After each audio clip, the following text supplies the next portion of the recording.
Kebutuhan bahan ajar dan sarana prasarana pembelajaran tematik ada 5. Yang pertama, bahan ajar. Yang kedua, implikasi terhadap pengaturan tempat duduk.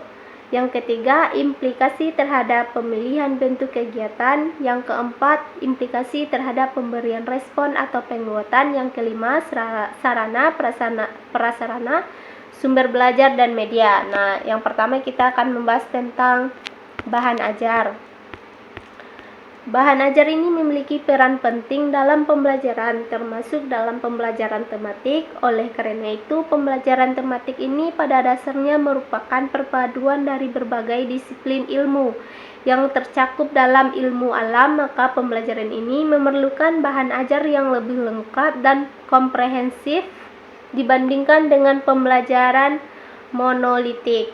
Dalam satu topik pembelajaran diperlukan sejumlah sumber belajar yang sesuai dengan standar kompetensi SK yang merupakan jumlah bidang kajian yang tercakup di dalamnya. Adapun fungsi bahan ajar berupa buku teks bagi guru yang dinyatakan oleh Sitepu, yaitu dipergunakan sebagai acuan dalam yang pertama, membuat desain pembelajaran. Yang kedua, mempersiapkan sumber-sumber belajar lain. Yang ketiga, mengembangkan bahan belajar yang kontekstual. Yang keempat, memberikan tugas. Dan yang kelima, menyusun bahan evaluasi.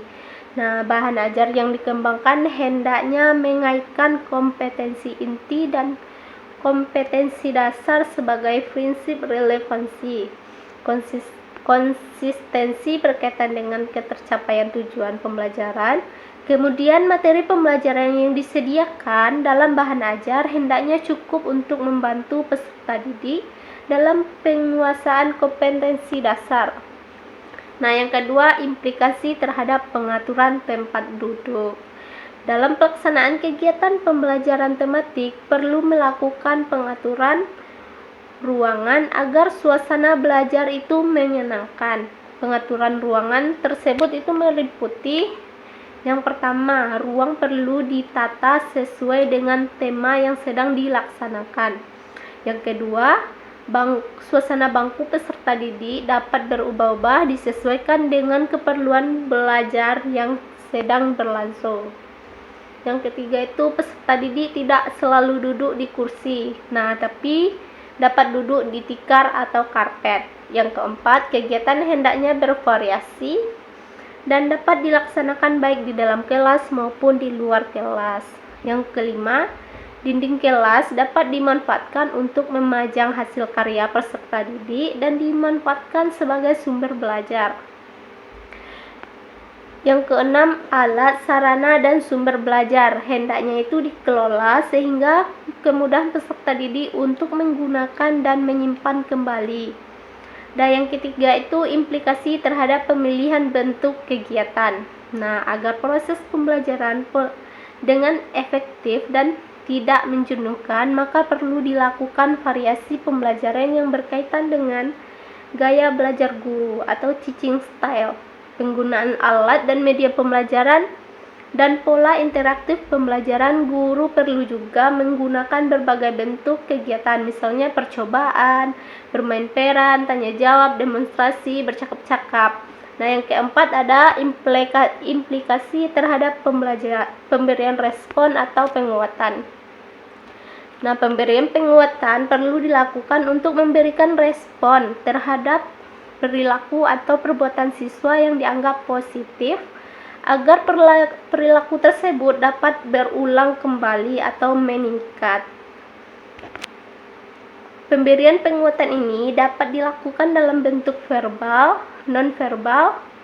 Penguatan verbal merupakan kata-kata atau kalimat pujian, dukungan, pengakuan, atau dorongan.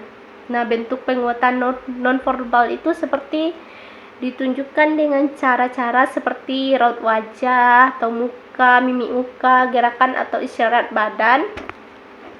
Gestural reinforcement, gerakan mendekati siswa atau proximity reinforcement. Sentuhan, contact reinforcement, kegiatan yang menyenangkan, simbol atau tanda atau token reinforcement, dan penguatan dengan benda atau barang. Nah, yang terakhir, yang kelima, sarana prasarana sumber belajar dan media. Sarana adalah peralatan yang bergerak, namun yang dipakai secara langsung, misalnya buku, pulpen, papan tulis, komputer, dan lain-lain.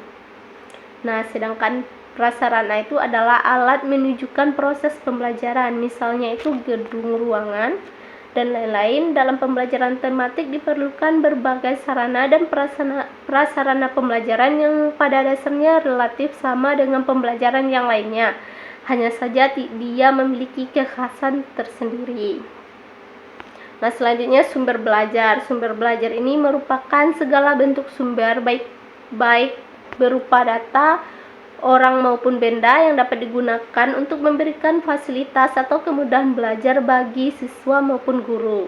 Siswa belajar tersebut meliputi pesan, orang, bahan, peralatan, teknik, hingga. Namun demikian, dalam pembelajaran ini tidak menutup kemungkinan untuk menggunakan cara yang relatif lebih banyak dengan pembelajaran yang monolik.